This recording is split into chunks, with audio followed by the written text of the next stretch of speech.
Let's get a quick save, even though that creature's out there and I don't know its intentions.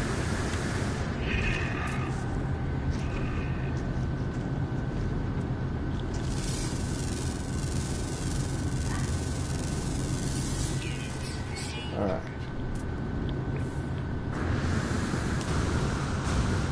This is going to tell me extreme.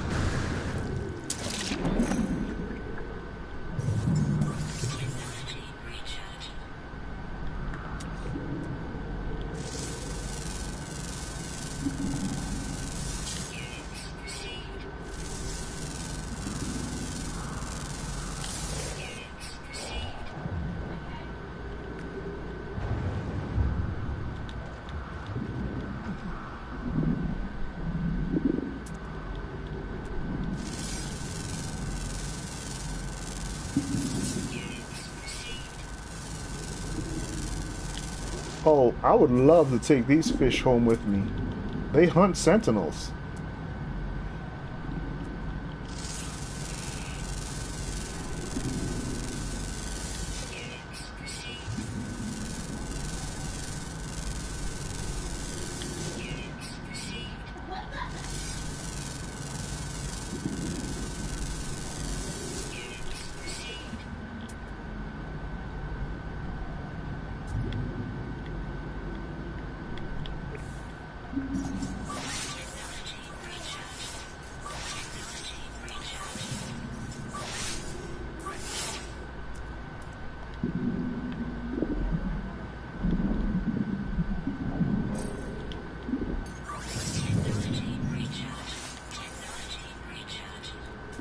So this is how you end up drowning underwater, huh? Because it won't do the other one, you'd have to physically go in here and fix that, right? Weird. Hey, these fish, they hunt sentinels. And they're blind. Anyway.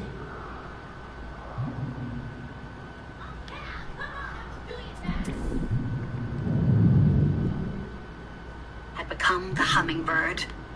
At least she'd begun to reclaim her name, so that no one in her small and happy court called her anything but Lady Shireen. Sliding a finger under the wax seal, she broke it. Inside the envelope was a letter from the cadre. She frowned as she read words penned in a strong hand she recognized. Raphael had written this, but he'd not done so as the boy she'd once babysat, or the man she thought of with maternal love. No, he had written this as the Archangel of New York. After reading to the very end, she dropped her hand to the side, letter and envelope held in one hand, and stared unseeing at the dazzling orange red of the sky. Whoa, guys. This guys she are hadn't gathering. expected. But as she thought it over under the sun's dying light, it did make a desperate Some kind of of them sense. look like they want to be in So the water. much of the world was in chaos after the combined horror of Lishuan and Karasemnon. Millions were dead. More than one archangel lost or in healing sleep, so deep that no one knew when or if they would return. Most of the rest of even angel kind didn't know what had happened to Michaela and Astad and the others. But Raphael had told Shireen anything she wished to know. He understood that she'd never betray him. All those years, when she'd been lost in the twisted pathways of the kaleidoscope, it was Raphael who looked after her son, and the other boy who had always been a part of her life, Ilium and Adon, twin flames of her heart. One the blood son, the other a son of art. She taught him, as Ram had once taught her. Didn't expect that to do that. In her heart, at the reminder of that beloved face, those gifted Let's see if they hands. attack. But it was a I sadness kill every based one of them upon if her one of them own attacks me. ideals. Though she kept vigil over Ram's grave since her mind Okay, shattered. they won't her attack. heart aching for the past in which she'd been safe and cherished and full of dreams. The memories had given her a safe place in which to hide. But Shireen was done with hiding, done with living in her mind. It was time to face the truth. You guys are good animals. And the first truth was that while she would Whoa, mourn it was Ram this till close? she died, How she could pathetic. no longer remember How the did I miss piercing, that? beautiful pain that had been her youthful love for him. Had they grown older together, it would have been different. But there was no use living in what-ifs. No use living anywhere but in the present. She squared her jaw, angry again. I just made a decision to get rid of all the other extra mods Her friend was firm in the belief because that Shireen wasn't to I blame just herself. realized that I don't really go on those planets a lot. Gian knew exactly what he was doing, Kalyan had said. And I don't after need Gian him. woke from his sleep, her tone as unbending as her spine. He knew what she'd been through, the scars those experiences left behind. And still, he did something so insufferably cruel that I will never forgive him for it. He took your greatest nightmare and made it come to life. A grim darkness to her face, she'd shaken her head. No, Shireen.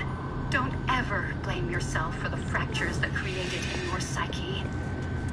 But Shireen did. She blamed herself for not being strong enough. Blamed herself for her blinding grief after Ron. And for the mental screams that had echoed within her for years after she walked into her parents' place of sleep and found their bodies shriveled and dead, their blood dry in their veins, gone while they slept. A bare 4 decades after strong, talented Ron.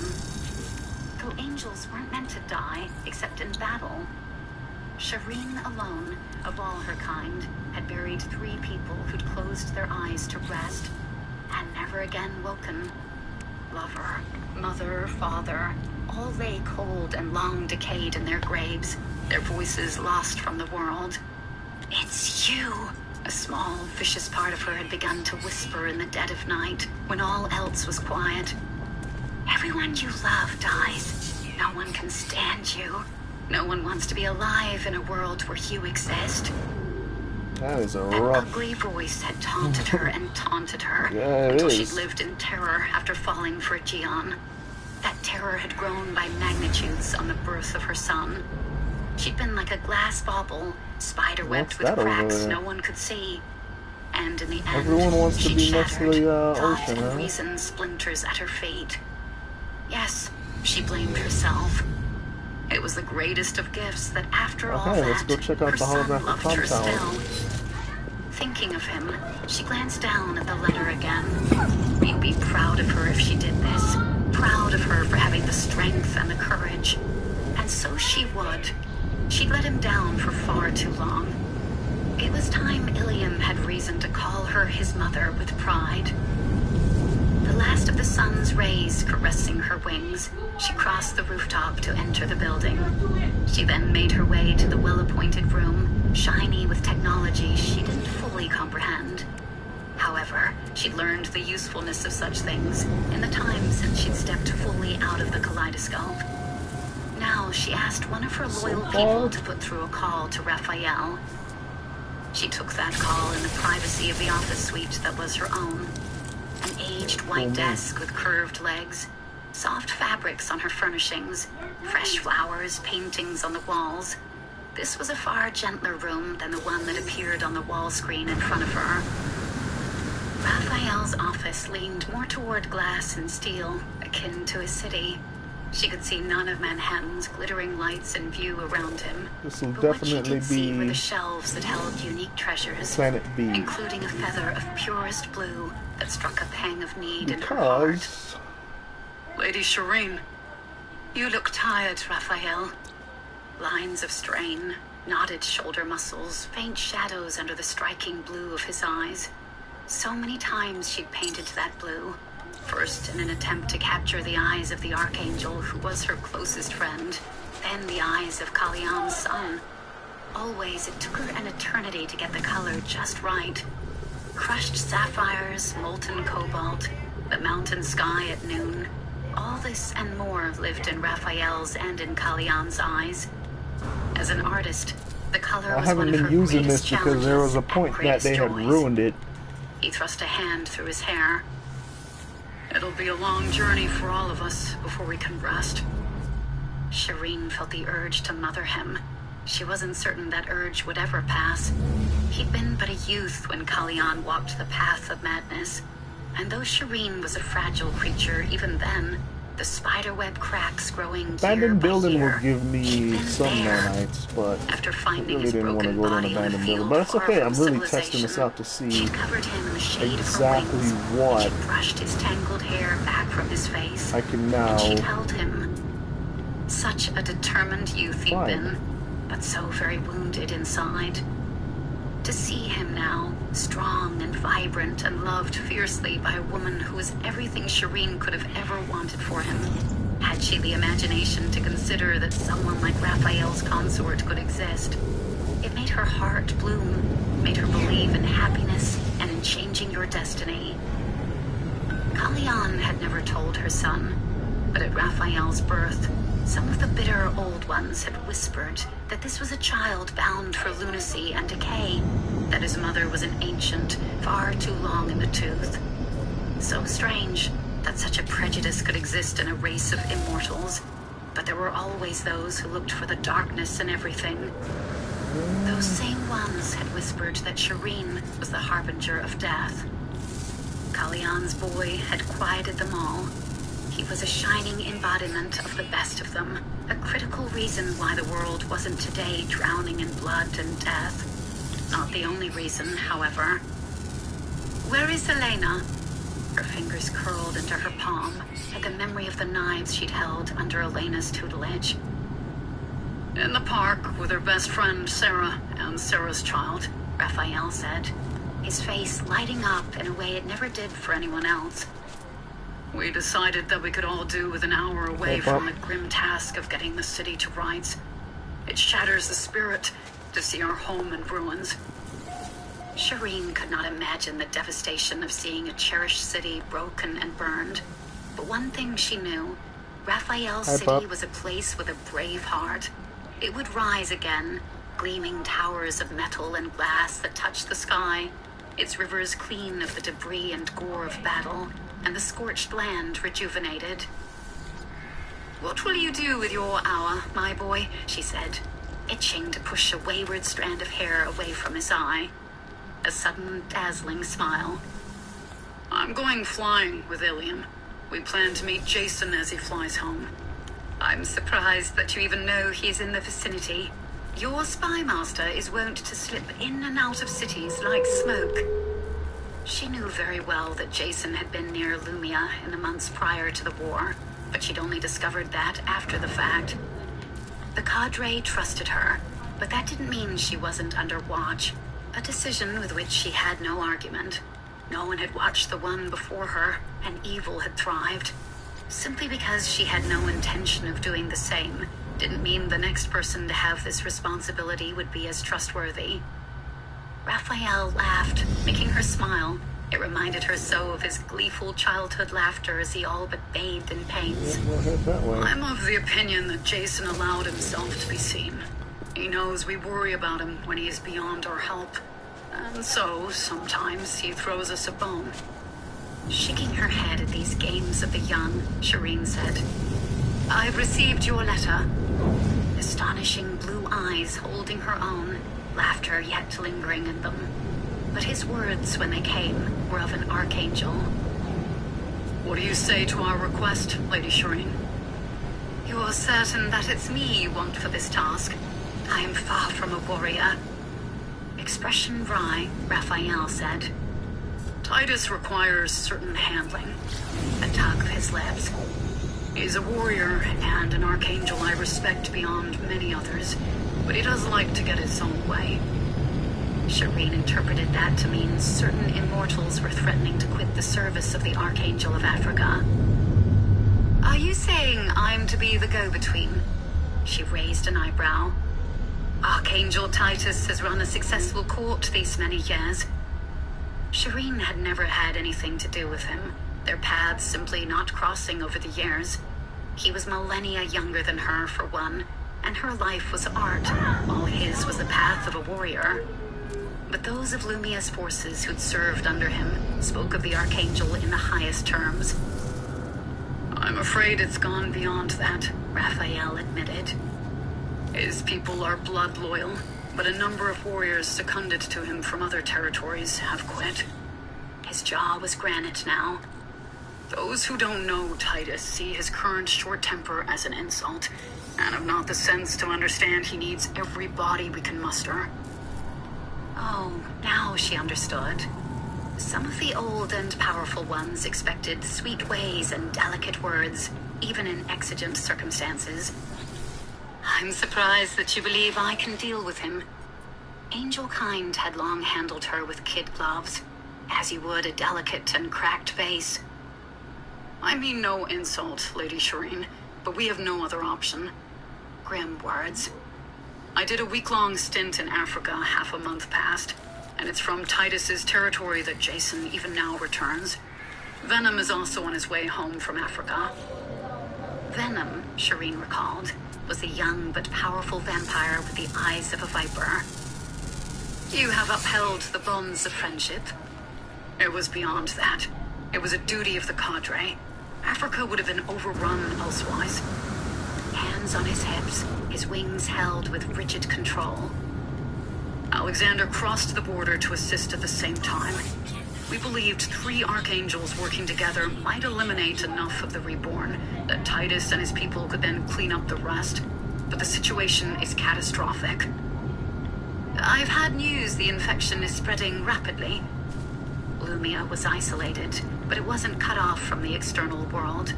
More so with the arrival of Trace. The vampire was extremely good at maintaining lines of information. Yes, and the strain in Africa appears to be stronger and more virulent than in the rest of the world. Karasemnon must have been collaborating with Li Xuan to create a more noxious enemy.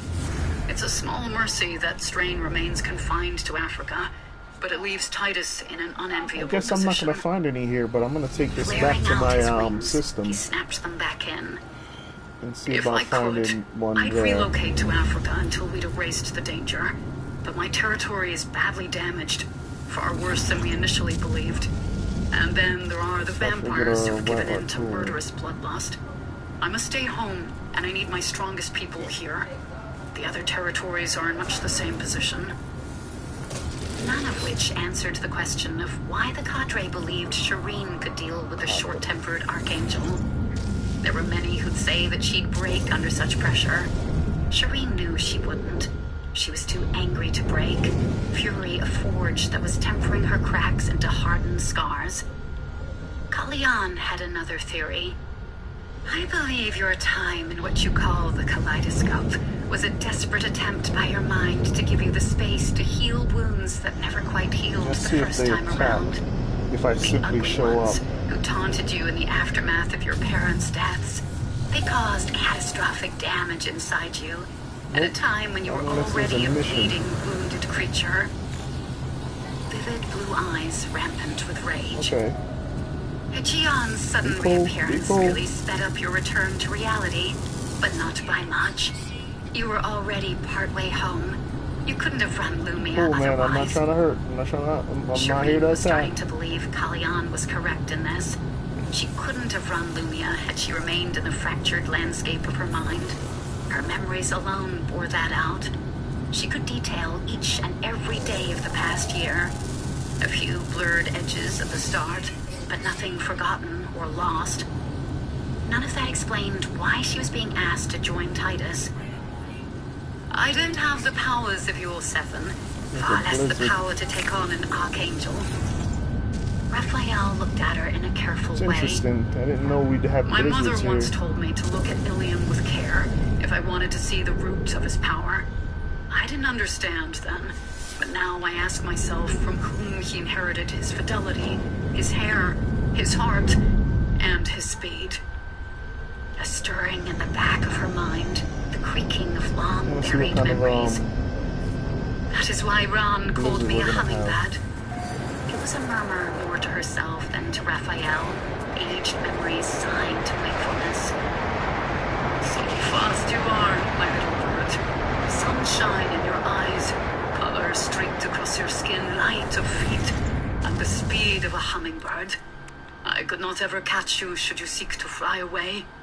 She had forgotten the genesis of her other name until this very instant, forgotten that it had been a loving caress from Ron, forgotten that he'd done a painting of her in flight, her wings and body creating streaks of color in the sky, just like the small jeweled bird. Lady Shireen. Raphael's voice interrupting her thoughts, reminding her again of the now, of the here, but without impatience. The blue-eyed boy's mother was an ancient. He understood that memories took time to unfurl within the minds of the very old, tangled skeins with knots, and, in Shireen's case, many a cut thread that was the repository of immortal memory. I accept the task, she said with a sense of taking a step into the future. I will make ready to join Titus. 5. Titus roared to the starless sky as he dispatched another ravenous monster, one of those putrid boils on the history of the world, Lijuan and Karasemnon, turning his head at the last moment so that the fetid blood didn't hit his face. He'd had more than enough of that, but he could do nothing about the repulsive smell of the blood. The reborn down, he picked up his conversation with his troop trainer, Tanae. The rest of the cadre are sending me the hummingbird. It came out a disbelieving shout. So you have said 4 times. Dark red strands of hair stuck to her cheeks by a combination of blood and sweat. Tanae dispatched another reborn, then wiped her blade on the already wet dark of her pants. Her wings were a horror of blood and brain matter from a half hour past, when she turned into a spinning dervish to eliminate a nest of reborn. You are one of the cadre, sir. You don't have to accept anything you do not want. He glared at her. The hummingbird, he said, deliberately spacing out the 2 words that made up the name of the greatest living artist in angel kind. Do you wish me to make enemies of our entire people? Everyone loved the hummingbird. Even Titus loved her, in a distant kind of way. He didn't know her as a person. Let's see if these people want beef. That she was a gift to angel kind, that her kindness was legendary, that she'd never had an enemy in her life, and of course that she had given birth to Ilium, a young angel Titus greatly liked. Tanae, who had little relationship with her own son, and was not a woman of large emotions, rolled eyes of a pale gray. She isn't a warrior, and we're in the midst of an infestation of reborn. No one will be surprised if you respectfully reject the offer. Titus had to turn and take care of another 3 rotting reborn before he could respond. No one else will come, he grumbled. I scared all those who might have been free to join us, and now no warriors are left. I told you not to yell at the last one, Tanae said in a steady tone, after chopping off a reborn head that featured a crushed eyeball hanging out of its socket. He was competent. He was lily-livered, Titus roared. What warrior runs from a good, strong yell? You don't run. That's because I'm deaf after all these years at your side. Glancing around the field and seeing only dissolving bodies, she slid her sword into a thigh sheath. Got him. The dissolving was a new thing that the reborn had begun to do after Lijuan's death. The resulting gelatinous mess had so disgusting a stench that Titus's second, Zadig, had rounded up a civilian crew whose sole job it was to dig deep holes using large earth-moving machines, then scrape all those dissolving bodies inside. Right. It was a luxury given all else that was going on, but it was a luxury for which his people thanked him, else their homes would be filled with the odor of decomposing flesh, and no one could eat. And food was a pleasure Titus treasured. As for whether the gelatinous goo would poison the earth, Titus had plans to one by one cleanse the graves using archangelic power. The same spot. But he couldn't do that and fight the reborn at the same time. It'd have to be done at the end. In the interim, the holes were lined with a material created to keep contaminants from escaping into the soil, with the scientists monitoring the situation. You show me no respect, he said to Tanae. I should banish you. I have a standing offer from 3 other courts. If he didn't like her so much, he would banish her, he thought with an inward grumble. But if there was one thing Titus knew, it was that having bowing and scraping sycophants around an archangel did nothing but lead to rot. What's that gonna be? Look at Lijuan. All those fawning courtiers and a Resource once depot. competent leader had turned into a woman who thought death was life. Kind of like leaving those alone Tanae might have an edge because to her if you tongue get a and no time mission for massaging anyone's here, ego, but she was also loyal and to you've the already bone. destroyed those, it Though might he send did you to the mission. They sometimes don't wonder reset. how her mate Zadig dealt with her. A man liked a little softness in his lover. So, Not that Titus was gotta getting leave any that of that alone. at present. While he well I'm appreciated gonna the go over pleasures there, of the though. flesh, he had no time or inclination to soothe and gentle the pretty and fragile creatures with whom he usually kept company. I'll have to clean up, entertain her. It came out a groan, unbecoming of an archangel, but dear glory, the idea of it. Perhaps she'll be more helpful than we believe, Tanae said with her customary practicality. She has, by all accounts, done a stellar job in her oversight of Lumia. You cannot argue that your household is in chaos and could do with a firm hand at the helm. That's because anyone who can lift a sword is out battling Reborn. The others are digging holes to bury the resulting goo, and I've sent the vulnerable to safe havens. Those safe havens were mostly islands off the coast of Africa. She'll have nothing to do but sit around and take insult at not being pampered like a lady. Titus had not expected this of Raphael. After his brutal and exhausting sojourn assisting in Africa, the pup knew very well what Titus needed. He categorically did not need a fragile artist, renowned for her existence on a higher plane, far from crawling Reborn and war and blood. All right. There was no higher plane here, How we, just death and decay missing and two. devastation. Perhaps the others had no choice, he admitted with a loud sigh. We're gonna go. We've lost too many how far is good it? people. 8 hours away. That's a Thousands of full warriors workday. had died in the battles, and though Titus now had control over what remained of Charasemnon's forces, he couldn't trust them. Knowing a resentful fighter could do far more 14 harm than minutes good, at this he'd offered speed. those troops the choice to leave for another territory if they so wished. That's at that Only a speed. minuscule number had taken him up on it and departed Africa. All people who'd been high up in Charasemnon's court. Good riddance. The rot in his enemy's lands ran deep, and it had come from the top. Those who'd stayed had likely done so because they'd faced the same lack of welcome outside Africa. Angelkind knew that fighters lower down in the pecking order had no control over the actions of their archangel, and so no one would outwardly shun those fighters. But the simple fact of the matter was that every angel had a choice. These angels and vampires had made the choice to follow orders, even when those orders were unforgivable. That decision would stain them for centuries to come. How they responded to it, how they acted now, that would be their legacy. At present, however, Titus had command of too many sullen warriors he didn't want anywhere near his people. Some he'd left in command of various northern cities. It was pointless to send his own people to do the task, when Charasemnon's commanders were already experienced in the job All right, let's get and out had of here. intimate knowledge of those cities. It wasn't as if even the most sullen and hostile would dare foment rebellion against an archangel.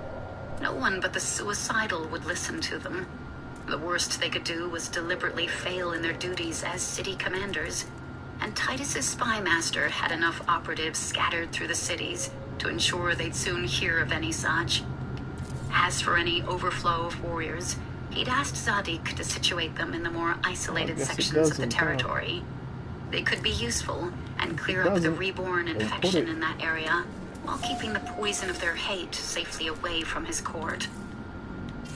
That's Alright, good, so Tanae said in response to his acknowledgement of the running low on cadre's that lack of now. options.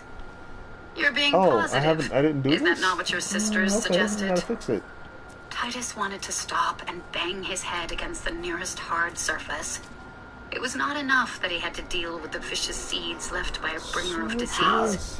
No, he also had to have 4 elder sisters, all of whom chose to be awake in the world, and all of whom considered it their business to give him advice. Really, a much younger brother had to grow a big voice to stand up for himself. Was it any wonder his voice was now so big it scared and insulted others? That was another thing. If I'm so terrifying, why is it my sisters show no fear? Tanae came as close to a smile as she ever did. Titus, I know you'd chop off my head in battle should I come against you, but were I someone you thought of as a woman first and everything else second, you wouldn't lift a finger to lay so much as a bruise on my skin. Ah. Every woman in the world knows I had this. forgotten that I would do that. Titus snarled at her, but he had no rebuttal. He didn't believe in harming So those I who do didn't need put it. themselves forward in battle. One That metal applied plate, please. regardless of gender.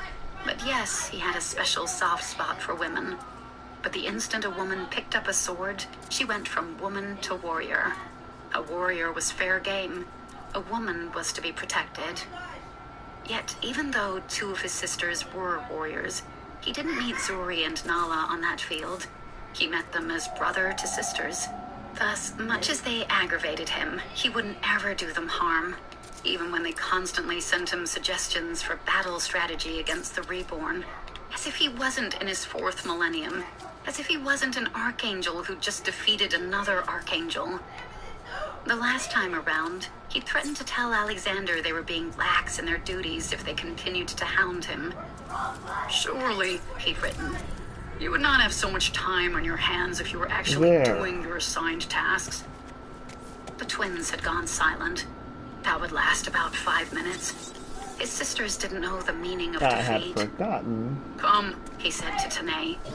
We must clear the next field so that the barriers can be put up. So, That was how they were doing this, section by section, with teams of mortals and young vampires in charge of moving each barrier outward, as more land was cleansed of the reborn infection. power It is worked, being used. Why but are you not progress showing was it? slow. It would have been glacial, Oh, if not for 77K Raphael's being and used. Alexander's assistance. The two helped Titus completely clear the area directly around the thriving hub of commerce and trade that was the city of Narja. That it had become Let's go his home. battle citadel was an accident of location.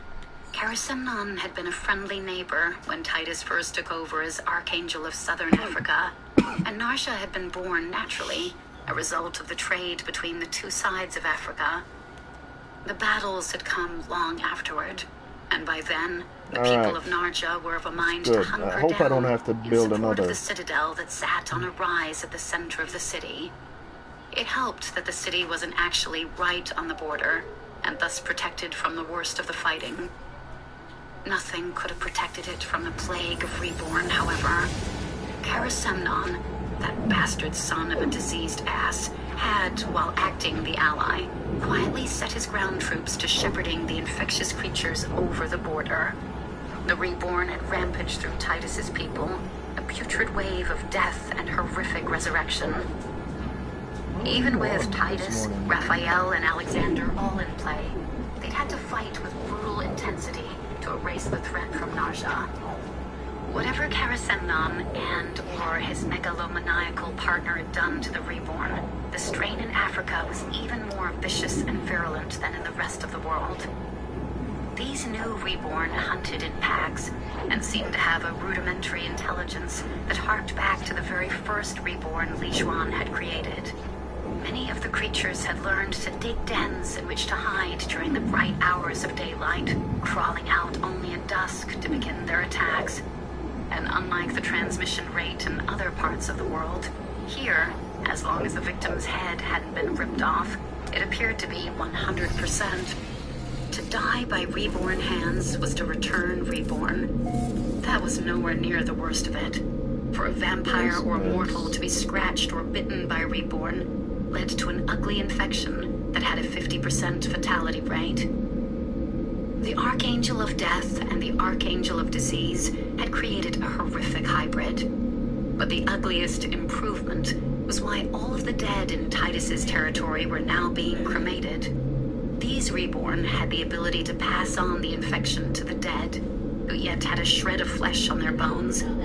The creatures dug up graves, hauled out corpses, fed on them, but if any flesh remained afterward, the dead would be reborn.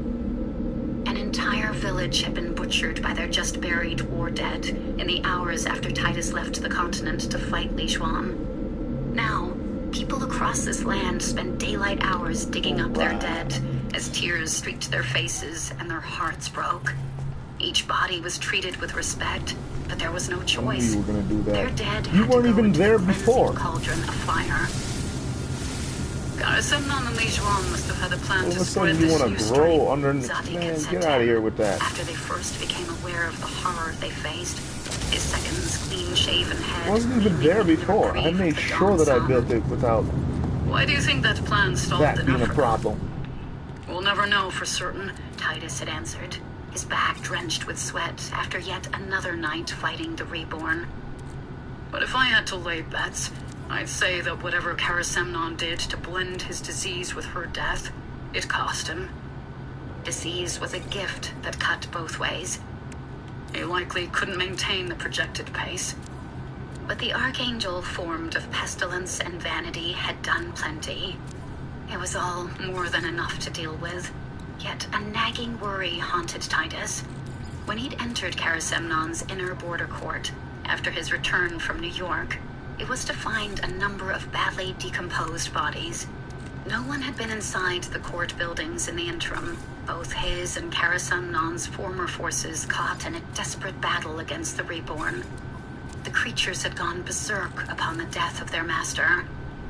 Only later, after questioning several senior members of the enemy court, had he learned that Karasemnon had shut off the inner court to everyone but a favored few. The other courtiers had worried they'd fallen in their Archangel's favor. Turned out, from what Titus had discovered, that the favored few had actually been the unlucky few. For the vampires, Titus believed that their liege had either accidentally infected them with a disease, or he'd used them as guinea pigs. It was possible the angels had been thrown to the vampires as sacrificial food, but it was equally possible the decomposition hid what might have been indications of disease.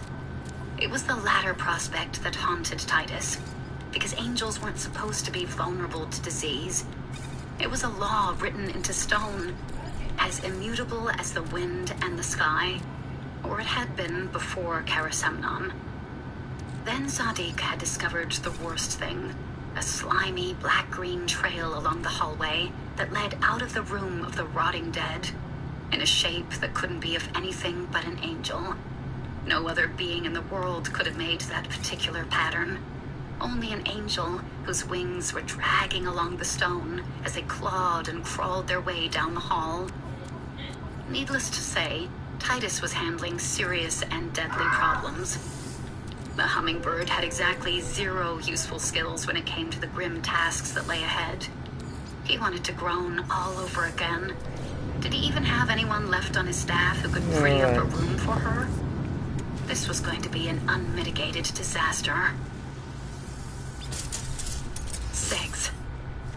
Shireen's first action was to consider the well-being of Lumia and its connected township.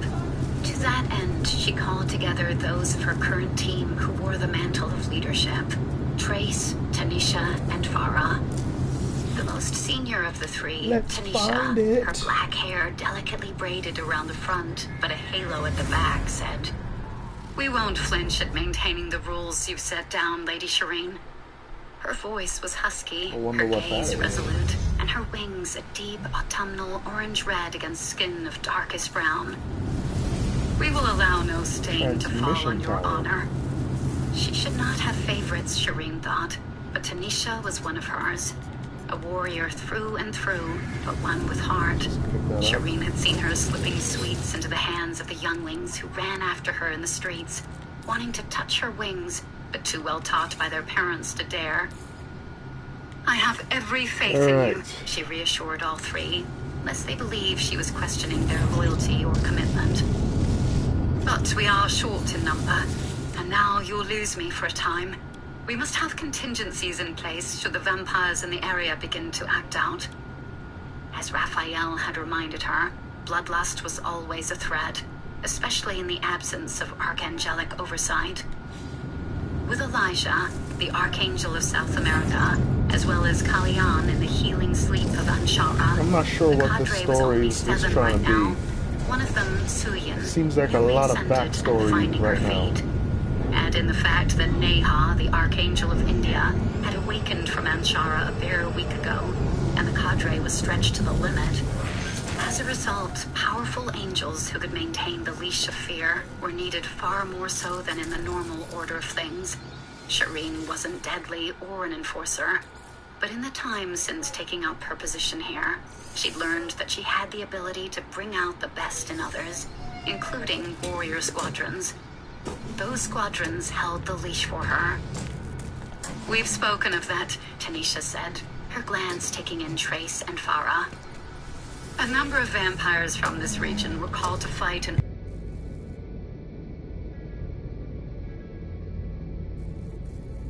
people, vampiric and angelic. Oh yeah, you can go there and you'll see me.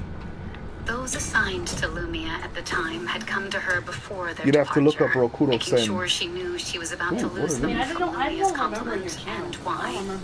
Shireen had begrudged none of them. The war hadn't reached this isolated area. It's okay. You could find it now if you look it up, but you're playing Among Us, so. With the fighting mostly taking place at the north-south border. The Archangel didn't only recall his soldiers. He drafted in civilians who were technically his people, though they lived inside our borders, Tanisha reminded Shireen. Sad as it is to say, that means we currently have a very small population of civilian vampires. We should be able to maintain the peace for weeks or longer. You've built a solid foundation on which we can stand. S-E-N. The idiots know how to behave, RokudouSen's. Trace drawled. Everyone else will otherwise haul them into line and not be gentle about it. No one, mortal or immortal, wishes to lose you as guardian, and to that end, they will ensure the cadre has no reason to question your leadership. Oh, she did like him. She liked all of her people. Farah, so quiet and sage in her advice. Trace, erudite and silkily dangerous. Tower. Battle-worn Tanisha, who'd been at Shireen's side from the start, when Shireen wasn't sure what she was doing here. The only reason she'd even accepted the position was because Ilium had taken her hands and said, "These people are hurt, Mother. You understand pain, and you understand how to be kind." All I did was remove that S. He could be so wise sometimes. Her blue-winged boy, who was becoming more powerful each time she turned around. Yet she would always remember him as the ungainly babe who'd wobbled the first time he took off from their kitchen doorway, straight down into the breathtakingly steep drop-off outside. She'd had her heart in her throat every painful second, but she hadn't gone after him. His father had been watching from below. What is this place? And, well, Aegeon had still been a good father then, even if he'd already lost interest in her as a woman. He'd have caught their small and delighted boy if he'd tangled his wings and fallen.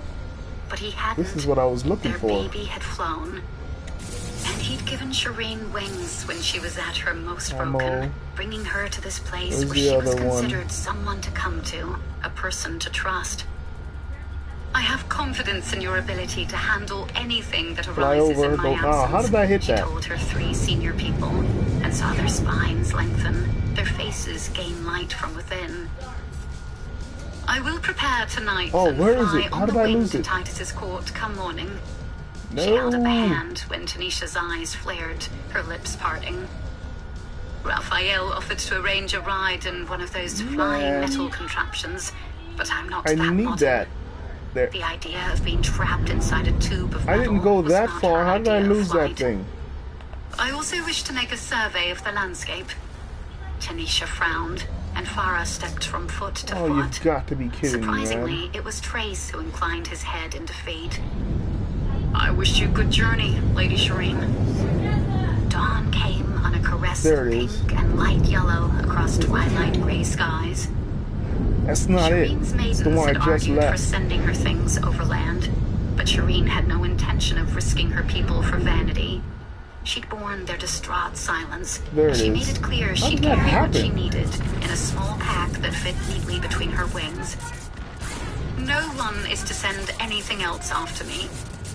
Such long faces they'd had, such bowed shoulders, but they had accepted her word. I want to bust the door off. She double-checked the pack she'd filled the previous night. There it is. She'd had such a pack as a young woman, but this one had been a gift from Adon. And Adon being Adon, while the pack was a golden brown suitable for the heat of Morocco, when examined more closely, it proved to be patterned with a design in the same color. Even in the simplest of things, her protege couldn't stop making art. She'd taken time to think about what she might I need killed two of and them, what but she I could only borrow. have the death Titus was a count for man who one. had many female warriors and staff, and while she was at the smaller end, she wasn't so small as to make borrowing clothes or shoes difficult. In the end, the pack had ended up a weight she could easily carry for her entire journey. As for her clothing for this journey, she'd always worn gowns of various kinds, simple patterns without embellishment, as well as more intricate pieces. Even with the latter, however, she was no fan of heavy enhancement, preferring beautiful fabrics and cuts. Still, since taking up her position in Lumia, she'd come to appreciate the versatility offered by the clothing worn by her warriors. Now she pulled on brown pants that hugged her legs, and a mid-thigh-length tunic in gray-blue with three-quarter-length sleeves. The tunic bore silver edging on both the sleeves and the bottom edges. A gift from the Archangel of India when Shireen accepted the post in Lumia, the fabric of both the pants and the tunic included subtle, shimmering threads. As well, the embroidery was imperfect, the kind of imperfect that spoke to an artisan's personalized touch. It all sang to Shireen's love of color, of art. After dressing, she went to the mirror and considered the fall of her hair. She'd become used to wearing the gold-tipped black of it out for the most part, but today she picked up a hairbrush and ran it through the strands, then wove her hair into a braid that she tied off with a plain black tie. She laughed at the face that looked back at her. I did get a With her hair scanner thus module, and but dressed with it's not simple great. practicality, she looked young Alright, and so hopeful. Immortality one. left its mark, So but we've not stolen always in the the face technology, or the we've body. alerted. Next one is going to be Shireen's the other marks option. were all internal. Her How did it face not was that of find the this? young woman she'd once been. A woman who'd been scared and anxious much of the time. A girl she wished she could go back and reassure. Hair done, she went to sit on a stool near the doors that led out to her balcony and pulled on socks, then boots. Her preference was to remain in sandals that she tied with strings up to her calf, but Titus was currently having to deal with hordes of reborn. Shireen needed footwear that wasn't going to make her a liability should she end up in a fight. Dawn sunlight fell on her wings as she sat lacing up the boots, and she looked across, imagining how she'd capture that tracery of light on a canvas, falling into the strokes, into the shades of paint, and how she would mix each to precise perfection. The main part of her feathers would be easy enough. The Okay, intense that's indigo was familiar, and a color she'd painted often, back when Ron had her practicing portraiture by doing her own. But that champagne-like shade dusted Got a quick all over save. the filaments. It was so filled let's with go to light that. as to be almost impossible Go to to that real capture. quick. As well, the texture of the sun was further altering the... Shireen, she muttered, deliberately breaking her gaze and turning her attention back to her boots.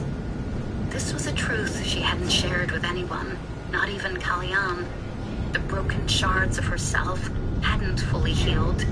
Every so often, her mind tried to spiral back into that shattered landscape, where everything was soft and hazy, and she didn't have to think about pain. It had been so easy to live inside its embrace, to do her art and not confront a life that had left scars so deep they could never be buffed out or erased. She'd been a coward, and it was time she admitted that. Kalyan might not see it that way, but Kalyan didn't have a son who'd had to parent his own mother. Heart aching, she couldn't help herself from picking up the device Ilium had given her last time he visited Lumia. No, it hadn't been the last time. It had been the time prior. He'd come alone then, and he'd nagged her until she sat down with him to learn how to use this device. It's called a phone, he told her. A small version of the screen you use to talk to Raphael and Archangel Kalyan. Shireen had never much bothered with technology, even the technology of the time in which she'd been born. She'd been far more interested in working out how to capture all the hues of the world. But, wishing to indulge her son, and content to just be with him, she'd sat and listened. Today, she dug back through her memories, in an effort to remember what he'd attempted to teach her.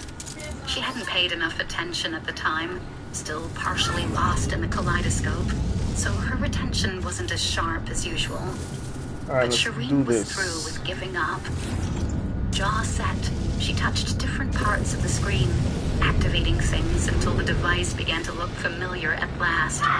Even faded and hazy, her memory was one of her greatest advantages, the reason she could paint so true to life. Teeth biting down on her lower lip, she created a message. "My son, are you awake? I would speak to you." It didn't look pretty, but it would do. She sent it. She didn't know what time it was in his city, and she didn't know what duties lay on his shoulders, but she knew he must be very busy. Yet the phone began to buzz in her hand a moment later, a still portrait of Ilium coming on screen. She glanced frantically at the available options, not knowing which part to touch. Thinking that red was almost universally the color of warning, she decided to touch the green, and her boy's living face appeared on the screen. He was sweaty, the blue-tipped black of his hair damp against a background of darkness, lit up by the lights in the windows of a building behind him, and he had the most enormous smile on his face. "Mother, did you do that yourself?" Squaring her shoulders, she said. "Of course. You shouldn't doubt your mother." His laughter made her lips curve, everything inside her suddenly warm and happy. He was so beautiful, her boy, with his golden eyes and his skin kissed by sunshine and his wings of astonishing silver blue. But the most beautiful thing about Ilium was his heart. He loved so fiercely her son, and he mourned so deeply that it was pure devastation. "I am going to Titus's territory," she told him. "Will I be able to use this device there?" He nodded. "I've set it up so you can use it anywhere. If you want, I can give your contact number to Raphael and Elena and anyone else you want to stay in touch with." "Yes, I'd like that." No longer would she isolate herself time in to go ways get some big and nanites. small. "Teach me how to retrieve the number, and I will give it to my people too." It was certain that she'd have access to all of Titus's technology while in his court, but Shireen was discovering that she wasn't happy being reliant on others. There's an S-Class ship that Ilium showed taught her up. how to navigate the phone, then reminded her that she must charge it with electrical energy, as she'd been doing every few days since he first gave her the device. Afterward, she took in his face, the angles of it thinner than usual. "Tell me of your city." "People say we were lucky." He thrust a hand through his hair. "It's true we don't have to worry about a reborn scourge like so many other territories, but that's only because of how much of the city was destroyed. The earth itself is so badly scorched in places." A lowering of his head, his voice tight when he next spoke. "There were so many dead, Mother." Golden eyes shiny wet, he looked away for a second before meeting her gaze again. "So many bears to fly to the refuge, so many graves to dig, so many friends to mourn whose bodies had to be incinerated after what Li Xuan did to them." His shoulder muscles bunched, his jaw working. "We had to effectively sanitize the entire city before the vulnerable could be permitted to move back in. Aside from a small respite offered by the glittering rain that fell during Su Yin's ascension, the smell from the rotting corpses of Li Xuan's black-eyed army wouldn't leave. For a while, even Raphael worried we'd have to burn the entire city to the ground and start again." Shireen wanted to reach out and hold him, but all she could do was listen. "Too many of our own are gone, including the Legion," he told her. "It's too silent in the city.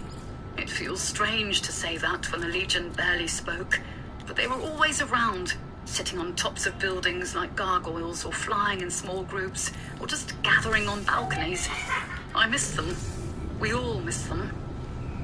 Shireen didn't truly understand who and what the Legion had been, but she understood the loss of friends. War was not kind, and war did not discriminate. "From what I've heard, your friends gave of their energy so that a great evil could be defeated. They went with honor." Such a thing would make no difference to her should her son have died in the war, but she knew it mattered. Ilium nodded. From the arc of his wings above his shoulders, she could tell that he was holding them with his usual muscle control, even though his feathers remained soft and downy, as they'd been when he'd first grown his feathers. As smudged sky blue those baby feathers had been, so delicate and airy that she'd worried about damaging them each time she gave him a bath. "How are your wings?" He'd lost both during the war, but was growing them back at a pace that terrified her for what it meant for his power levels. Her sweet boy's father was an archangel, an ancient. Not every child who had an archangelic parent ended up being cadre themselves, but that was looking like a certainty with Ilium. He was only just over 500 years old, and already there were those in the world who thought he should have control of a territory. She knew he'd been offered many positions, but he stayed with Raphael both out of a deep sense of loyalty and love, and because he was intelligent enough to know that he wasn't ready. But sometimes power didn't give its wielders a choice. If Ilium ascended, no, she wouldn't think about that. Her son would be torn apart by the forces of ascension should he rise too young. She could still remember how difficult it had been for Raphael, and he'd been 1,000 years of age. She'd been terrified Kalyan's beloved boy would die, simply fragment into 1,000,000 pieces from the power surging through his veins. When he landed, his eyes had been blue fire, his skin crackling with lightning, and his wings ablaze in a way that had reminded her of Nadil's fiery fall. She'd been distant from the site of the battle, where Kalyan had executed her true love, but she'd seen Nadil's beautiful wings crumble, seen fire devour him as he fell, a star that had burned too bright and consumed itself. 7. On the small screen of the phone, her son spread his wings so she could see the progress of his healing.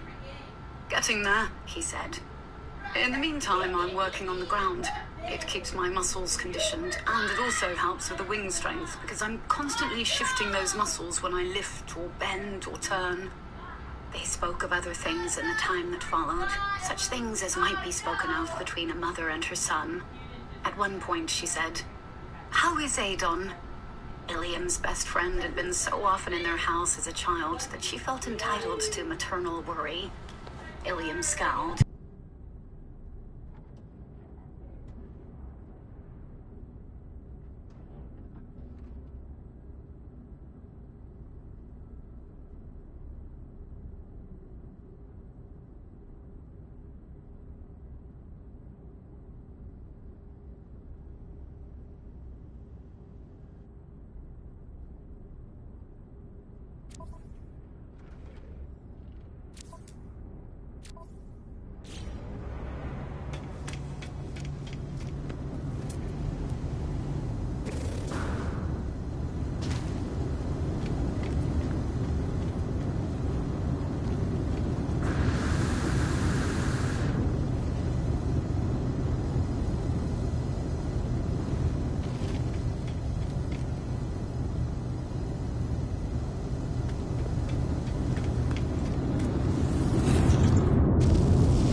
The fighting had taken place far from here, near what had been the north-south border. Then she saw the red can tumbled on the ground, recognized it as the same type of can she'd seen the people of her town use to carry fuel. Once she began to search, she saw the other cans. Many had rolled away from whatever had been their original position, likely pushed or blown out by the storm of fire, but there was no hiding their widespread nature. The fuel had been carefully dispersed to burn this place down. A chill in her blood, she headed toward a large blackened building that might have once functioned as a school or community hall. She took extreme care of herself, a victim of the reborn. She might be old and thus difficult to kill, but she wouldn't survive decapitation. And according to Tanisha, recent updates from the border. Again, however, she heard only a silence piercing in its intensity. She didn't know what she'd expected when she looked through the narrow.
When she looked And only again, one made it to the was cart. to see a crumpled bit of discarded paper coming to a rolling stop. No, there. A striped hyena, thin and light of feet, prowled in the shadows. Concern heavy in her blood, and unwilling to abandon any survivors to starvation or attack by emboldened natural predators, she did another sweep over the village, going low enough to spot any hint of life. Nothing. No breaths in the air, no hands reaching for help. At last, she flew on, accompanied by a solitary black-winged kite that broke off its flight when it sighted prey on passing grasslands. She saw more damage as she continued on, more abandoned settlements, but nothing like that first one. Then she began to see the places where people still lived. The cities were too quiet, with tense groups of winged and ground-based guards at the borders, many holding bulky weapons she didn't recognize. Too few people moved in the streets, and fire damage was black streaks in the landscape around each city, as if its people had protected their home with a fortress of fire.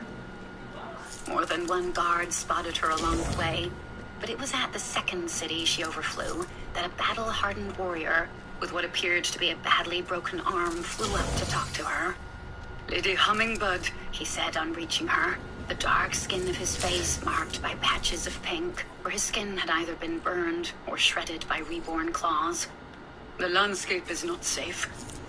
Raphael's Elena would no doubt be irritated at being spoken to with such protective care, but Elena was a warrior through and through and had earned her stripes. To this angelic commander, Shireen remained the broken hummingbird. He had the right to question if she brought more problems to his city, whether he'd have to now offer her an escort. "I am aware," she said with conscious gentleness, having caught the lines of pain around his eyes. Simply because angels healed quicker than mortals didn't mean the healing didn't hurt. "I fly to Titus, and I'm taking care not to land anywhere except on empty stretches of land that offer total visibility." An easing of the tension across his shoulders. "Do not land after dark unless it's in a city or a town with plans of protection. That's when the creatures are most active. Though please, don't let that make you complacent in the sunlight. When they're hungry enough, they do not care about being caught in the light." "I thank you for the information." She took in his city again. "You are few in number." A sense of emptiness permeated the landscape. "We lost many in the war." Flat, tired words. "Others fell to the reborn." Shireen knew without asking that his warrior would never disparage his former archangel, but she heard the anger in his tone. "Do you wish me to take any news to Titus?" When he hesitated, she said, "He is your archangel now. Past enmities do not matter, for such enmities are for the cadre alone." He searched her face. Very strange that I haven't found that, Even for the soldiers and people of an enemy archangel who sought to annihilate his land. When thing that I Titans need fight, yet. they pay no attention to the minnows. A simple, brutal fact of life.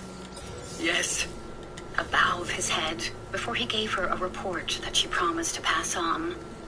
Then, after assuring him she had no need of an escort, she flew past the scorched edge of the city and beyond.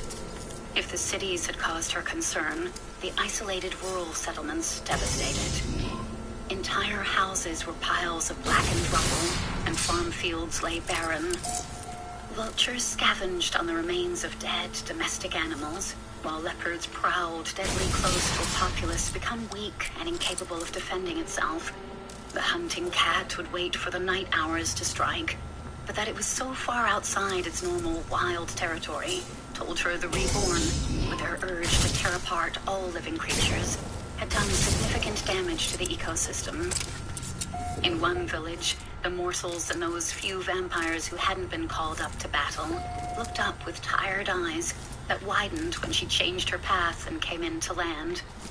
Bedraggled, lines of exhaustion carved into their thin faces, the people bowed deeply to her. "Lady," they said, "we are honored." She didn't know if they said that because they felt it, or simply because it was expected. It didn't matter to her. She wasn't here to be praised Found or it. That's the feted. rare item. Does Titus know of your state? credentials. She asked, spotting the bones pushing against the dark gold skin of a child who was hiding behind his mother. The villager who'd spoken first, an old woman who seemed to be the elder, swallowed hard. We wouldn't concern the Archangel with our small problems, not when the eaters of the living roam the landscape. Shireen could understand her reticence, but as with the angelic warrior, she had the feeling there was more to this. These people had belonged to another Archangel their entire lives, and likely also believed that Titus would begrudge them their earlier loyalty. Such a thing was not possible, and it had nothing to do with Titus himself. In truth, humans rarely featured in the thoughts of Archangels. One of the cadre would no more blame humans for their Archangel's behavior than they would blame a pet cat. A harsh thought, but that was the way of so many of the most powerful of her kind. Raphael was different, but only because he had a consort who'd once been human. A consort who refused to forget her humanity, even as she walked in the world of immortals. Without Helena, Shireen didn't believe even Raphael would see mortals and young vampires as anything other than expendable pieces on a chessboard. Shireen had been the same, and always different. Same in that she didn't pay much mind to mortals. Her life lived on the immortal plane and among their places. But different in that when she had come across mortals, she treated them as simply a short-lived species, no more or less worthy than angel kind. Her beliefs had changed in the time since she'd taken oversight of Lumia. Now she knew humans as individuals. Now she looked forward to the shy, lopsided smile of Kareem, the stall owner who always offered her fresh mint tea. Now she had a favorite among the innocent, mischievous children who followed her in the streets. Now she began to understand why her son had mourned so when he lost his human lover. Those memories were tangled in her mind, but she remembered his sadness. Sadness so deep and true that it had penetrated her madness with the efficacy of a sharpened blade. Her boy was not naturally a being of sorrow, his laughter the soundtrack of his childhood for her. So she had noticed when he stopped laughing, when he stopped getting that glint in his eye that meant mischief and play. It had returned eventually, but altered in a subtle way. His loss had left a scar that would live forever in his heart. She thought she had held him then, rocked him in her arms as she'd done when he was a babe. She hoped that was a true memory and not a figment of her broken mind. She liked to think that she'd been there for him, not only then, but at the other dark events in his life. His small heart had first broken when his father left them. Though Shireen's mind had fractured at the moment of Aegeon's calculated cruelty, not because he'd left, but because of how she still retained fragments of memory from that time. One of the strongest was of squeezing her little boy close and murmuring to him that it would be all right. But it hadn't been all right. She hadn't been strong enough. That her boy loved her still was the greatest gift of her life. Often, children strove to be like their parents, but Shireen would strive to be like her son, an honorable, kind angel who saw mortals and did not ever think them lesser. I will speak to Titus, she promised the villagers. He isn't an archangel who would have his people starve. In the interim, I'll ask my people to bring you food. Lumia and the township had their own growing fields and internal storage areas, and those had escaped all harm. She'd ask Farah to lead the mercy drops, to distribute as much as was safe without putting the township at risk. Immortals could survive a long time without food, but mortals had far less leeway. Do not despair. Our land has undergone a devastating war, but it'll rise stronger and grow into a beautiful jewel once more. Eyes bright, the people bowed low and deep, saying, "Thank you, lady." It disturbed her, the shining hope in those eyes. They didn't know to whom they bowed. They had no knowledge of the fractures inside her, and they didn't hear the fear that whispered constantly in her ear. You are broken. You are mad. You will fail, and you will fall. 8. Avelina, your son does you proud. Barely half-grown, yet he has no fear of an archangel. Did you know he challenged me to a duel? I stake my claim now. He will come to my court after he is of age. I'll ensure your Titus is taught by the best of the best as he grows into his warrior spirit, as I did for the twins. And if I do my task right, he'll wish to stay with me in the years to come. I would be lucky indeed to have both you and your children by my side in battle. Letter from Archangel Alexander to First General Avelina. 9. Titus had just come in from the field, the dawn sun rising in a glory of orange-red, when one of his sentries sent back the message that Lady Shireen had, at long last, been sighted at the city border. Groaning, he looked down at his blood and grime-splattered clothing, thought of his swords that needed to be cleaned, and just threw up his hands. There really was no point in trying to tidy himself up. It'd be more of an insult if he didn't turn up to welcome her when he was at the Citadel, and not out fighting Reborn. Striding out the huge doors that flowed from his personal living area, doors he mostly kept open, he stepped onto his balcony, then took off. In the massive courtyard below, his people toiled.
recharge.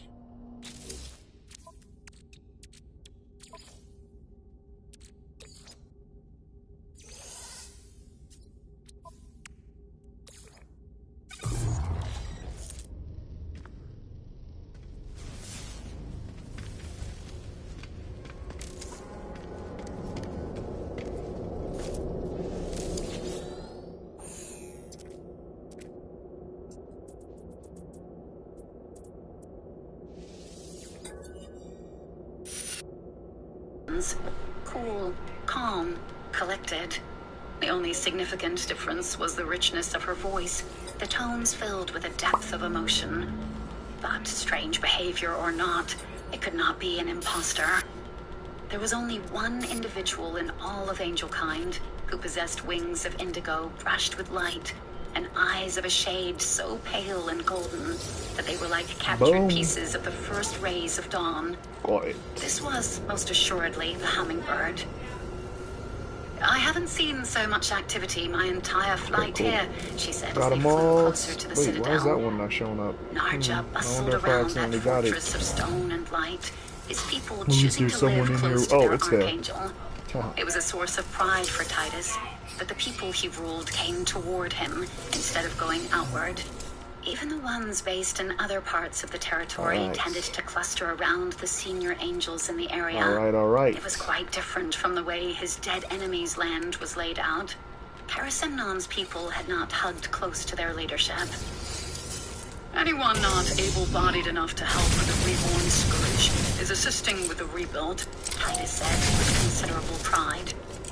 Whether that means holding a paintbrush in the hour they're permitted out of the infirmary, or by acting as teachers of craft, even if their own limbs are shattered.